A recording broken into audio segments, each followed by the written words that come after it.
ನಮಸ್ಕಾರ ಸ್ನೇಹಿತರೆ. ಮುಯಿಜು ಹೆಸರನ್ನಂತೂ ನೀವು ಕೇಳಿರಬಹುದು. ಈತ ಮಾಲ್ಡೀವ್ಸ್ ನ ಅಧ್ಯಕ್ಷ ಮತ್ತು ಭಾರತ ವಿರೋಧಿ ಅಜೆಂಡಾ ಮಾಡ್ತಾನೆ. ಈಗ ವಿಷಯ ಏನಪ್ಪಾ ಅಂದ್ರೆ, ಮಾಲ್ಡೀವ್ಸ್ ನ ಸಂಸತ್ತಿನಲ್ಲಿ ವಿರೋಧ ಪಕ್ಷದ ಸಂಸದರು ಮತ್ತು ಮುಯಿಜು ಸಂಸದರ ಮಧ್ಯೆ ಮಾರಾಮಾರಿಯೇ ಆಗೋಗಿದೆ. ಕಾಲರ್ ಹಿಡ್ಕೊಂಡು ಬಟ್ಟೆ ಹರ್ಕೊಂಡು ಹೊಡೆದಾಟ ಆಡಿದ್ದಾರೆ. ಇದ್ಯಾಕಾಯ್ತು, ಹೆಂಗಾಯ್ತು, ಏನ್ ವಿಷಯ ನೋಡೋಣ ಬನ್ನಿ. ಅಧ್ಯಕ್ಷ ಮೀಜು, ಮಾಲ್ಡೀವ್ಸ್ ಪಾರ್ಲಿಮೆಂಟ್ ಯುದ್ಧ ಭೂಮಿಯಾಗಿದೆ. ಇವನಿಂದ ಮಾತಿನ ಚಕಮಕಿ ಅಷ್ಟೇ ಅಲ್ಲ, ಕೈ ಕೈ ಮಿಲಾಯಿಸಿ ಹೊಡೆದಾಡ್ಕೊಂಡಿದ್ದಾರೆ. ಈ ಪಿಕ್ಚರ್ಗಳನ್ನು ನೀವು ಒಮ್ಮೆ ನೋಡಿ. ಒಬ್ಬ ಸಂಸದ ನೆಲದ ಮೇಲೆ ಬಿದ್ದಿದ್ದಾನೆ, ಇನ್ನೊಬ್ಬ ಅವನು ಕುತ್ತಿಗೆ ಇಸುಕ್ತಾ ಇದ್ದಾನೆ, ಮತ್ತೊಬ್ಬ ಬಿಡಿಸುವುದಕ್ಕೆ ಟ್ರೈ ಮಾಡ್ತಾ ಇದ್ದಾನೆ. ಕೆಳಗೆ ಬಿದ್ದಿರುವ ಮುಯಿಜು ಪಾರ್ಟಿಯ ಸಂಸದ ಇವನು. ಅವನಿಗೆ ಹೊಡಿತಾ ಇರೋನು ವಿರೋಧ ಪಕ್ಷದ ಸಂಸದ. ಮತ್ತೊಂದು ವಿಡಿಯೋದಲ್ಲಿ ಆಡಳಿತ ಪಕ್ಷದ ಮೀಜುನ 3 ಸಂಸದರು ಸ್ಪೀಕರ್ ಕಡೆಗೆ ನುಗ್ತಾರೆ. ಮಾರಾಮಾರಿಯಿಂದಾಗಿ ಒಬ್ಬ ಕೆಳಗೆ ಬೀಳ್ತಾನೆ. ಇದರಿಂದ ಒಬ್ಬ ಸಂಸದನ ಕಣ್ಣಿಗೆ ಏಟು ಬೀಳುತ್ತೆ. ಈ ಚಿತ್ರದಲ್ಲಿ ನೀವು ನೋಡ್ತಾ ಇರಬಹುದು, ಅವನು ಕಣ್ಣನ್ನ ಹಿಡ್ಕೊಂಡಿದ್ದಾನೆ.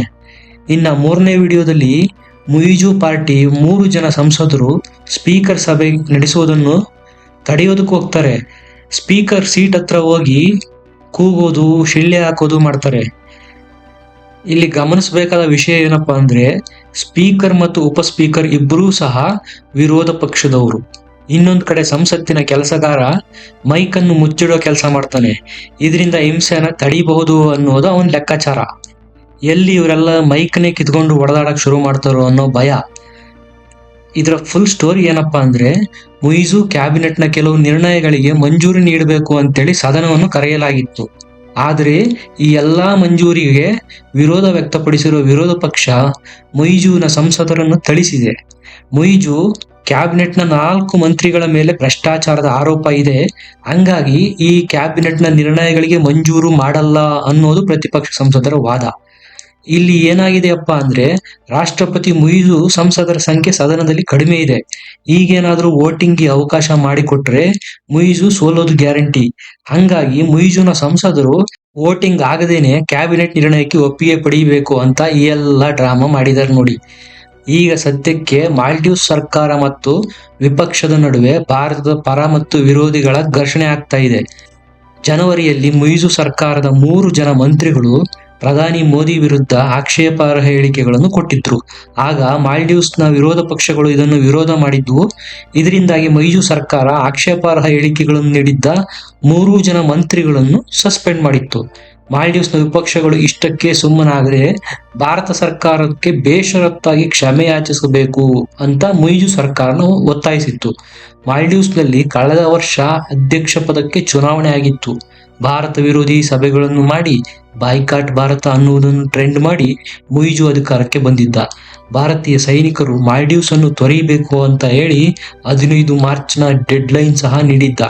ದುರಹಂಕಾರಿ ಮುಯಿಜು ಅಧ್ಯಕ್ಷನಾದ ಮೇಲೆ ಪದ್ಧತಿಯಂತೆ ಭಾರತಕ್ಕೆ ಮೊದಲು ವಿಸಿಟ್ ಮಾಡಬೇಕಾಗಿತ್ತು. ಆದರೆ ಈತ ಹೋಗಿದ್ದು ಚೈನಾಕ್ಕೆ. ಯಾಕಂದ್ರೆ ಈತ ಚೈನಾದ ಚೇಲ. ಇದೇ ಸಮಯಕ್ಕೆ ಭಾರತದಲ್ಲೂ ಕೂಡ ಬಾಯ್ಕಾಟ್ ಮಾಲ್ಡೀವ್ಸ್ ಅನ್ನೋ ಟ್ರೆಂಡು ಶುರುವಾಗಿತ್ತು.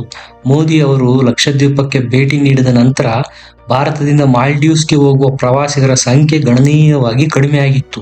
ಇದರಿಂದ ಎಚ್ಚೆತ್ತುಕೊಂಡಿರುವ ಮುಯಿಜು ತಾನು ಮಾಡಿದ ತಪ್ಪಿನ ಅರಿವಾಗಿ 3 ಜನ ಮಂತ್ರಿಗಳನ್ನು ಸಸ್ಪೆಂಡ್ ಮಾಡಿದ್ದ. ಜೈಶಂಕರ್ ಅವರ ಬರ್ತ್ಡೇಗೆ ಮಾಲ್ಡೀವ್ಸ್ ಸರ್ಕಾರದ ವತಿಯಿಂದ ವಿಶ್ ಮಾಡಿದ್ರು.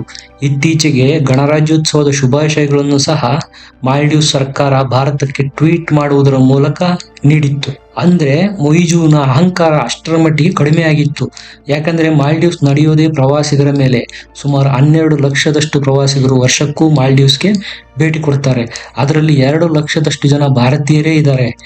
ಯಾವಾಗ ಸೋಷಿಯಲ್ ಮೀಡಿಯಾದಲ್ಲಿ ಬಾಯ್ಕಾಟ್ ಮಾಲ್ಡೀವ್ಸ್ ಅನ್ನೋ ಟ್ರೆಂಡ್ ಶುರುವಾಯಿತೋ, ಆ ಕಡೆ ಮುಯಿಜುಗೆ ಕೂಡ ಭಯ ಶುರುವಾಯಿತು. ಇದರ ಲಾಭವನ್ನು ಪಡೆದ ಪ್ರತಿಪಕ್ಷದ ಸಹ ಪಾರ್ಲಿಮೆಂಟ್ನಲ್ಲಿ ಗದ್ದಲ ಸೃಷ್ಟಿ ಮಾಡಿ ಸಂಪುಟದ 3 ಭ್ರಷ್ಟ ಸಚಿವರ ವಿರುದ್ಧ ಪ್ರತಿಭಟನೆಯನ್ನು ಮಾಡಿದ್ದಾರೆ.